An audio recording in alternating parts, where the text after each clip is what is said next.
All right, we're down to two teams in the Western Conference in the playoff push. All the seedings are pretty much set in stone in the Eastern Conference. Let's see. You have in the first round, you're gonna have the Bucks against the Magic. You have the Miami Heat against the Pacers. You got the Sixers and Celtics, and then lastly, you have the Toronto Raptors and the Nets. And then in the West, we have three out of the four matchups that are already presently gone for us. You got the Mavericks and the Clippers. You got the Jazz and the Nuggets. And then you got the Thunder and the Rockets. Interesting series. And then now, lastly, guys, we're waiting for the last playoff matchup. Saturday morning or Saturday, pretty much midday in the afternoon. You have the last two teams in the Western Conference going at it. You have the Blazers and let alone with the Memphis Grizzlies. Pretty much in the bubble, there was around 4 or 5 teams that were fighting the Western Conference. They could have got that 8 seed. Disappointment with the New Orleans Pelicans. No, we had to put time restrictions and kind of injury prone, case awareness when it came to Zion Williamson. He couldn't finish off games. Usually went around 15 minutes or so. They were knocked out pretty early. Same thing with the Kings. Usually it was around the Blazers, Grizzlies, Suns, and Spurs. Those four were all in contention. The Spurs were kind of in the mix, very quiet, but they lost their last game to the Utah Jazz.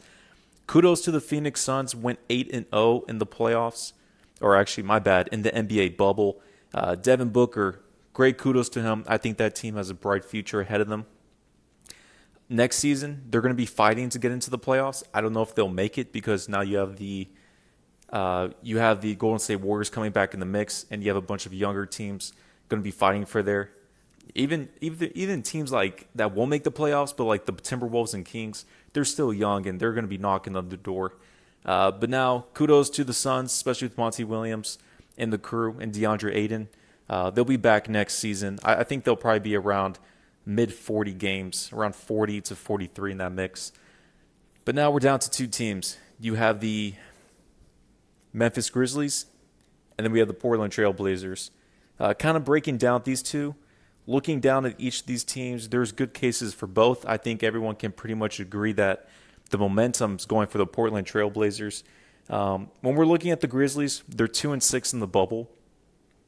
They're one of the biggest disappointments alongside the New Orleans Pelicans, and I think the Milwaukee Bucks have been a disappointment. The Bucks have been 3-5, but that's another subject for another day.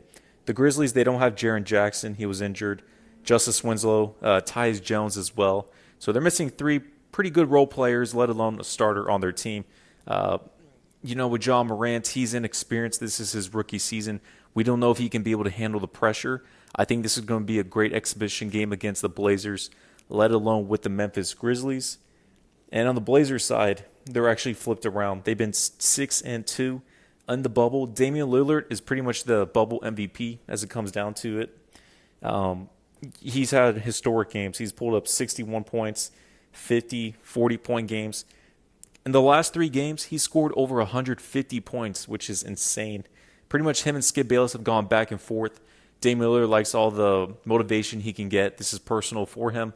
And kudos because, with the Blazers, we've all expected them to be in the playoffs in the beginning of the season. We really were pushing for them, but there was injuries for their bigs like Nurkic, Zach Collins. But now they're healthy in the mix. Carmelo Anthony is now moved to the 3 slot as he lost 20 pounds. He's looking great as it is. The Blazers have the momentum. Now they barely won against the Mavericks and against the Brooklyn Nets the last 3 nights. So the Blazers could probably still be in that mix when it comes against the Grizzlies. Damian Lillard is going to have to put another historic game. I think he's going to pull either 40 or above within this game, but I think the momentum's on the side for the Portland Trail Blazers to win this match against the Memphis Grizzlies. Now, the Grizzlies are gritty, but they are young. And when it comes down to a veteran, 30 years age, to Damian Lillard, I just can't see him losing.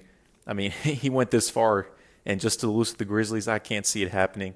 I think we're going to be able to see a Los Angeles Lakers and a Portland Trail Blazers first-round series, which is, I think that could go 6 games. That would be a great first-round matchup, but hey, let me know what you guys down below, who you got to win against the Grizzlies and the Blazers. I got the Blazers going to win that game. I think they'll probably win probably 8 points and above, but who knows? I'm glad to see a Lakers and Blazers matchup if that is the case.